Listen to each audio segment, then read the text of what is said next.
What the hell are you doing? Put that weapon down now. 0 for 600. Gotta aim a little lower. Ain't gonna make a difference. It's close. Only thing that's gonna make a difference is whether I'm crazy or not.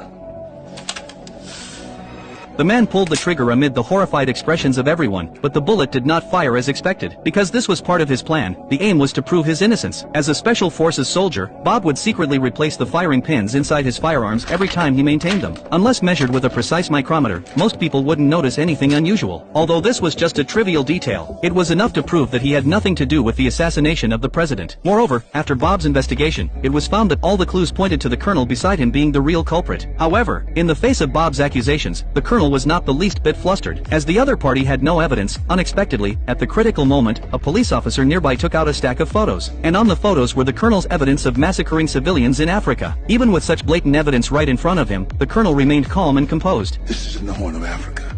The Minister of Justice was also shocked by the colonel's arrogant attitude, but this was not an international court. Even if there was evidence of the colonel's crime, they had no right to try him. The colonel was well aware of this, which was why he dared to speak out and mock the high-ranking officials present. Then, under the angry gazes of everyone, the colonel pushed open the door and left arrogantly, just when everyone was at a loss. The Attorney General seemed to have a solution. He slowly got up and walked to Bob's side. For the record, I don't like the way this turned out any more than you do. It's not the Wild West where you can clean up the streets with a gun.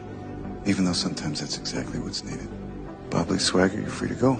Bob understood at once. He immediately grasped the hint of the Attorney General. That night, the colonel summoned the congressman who was in collusion with him. He excitedly told him about his glorious deeds in the military court today, not knowing that Bob had become a terrorist and come to their side.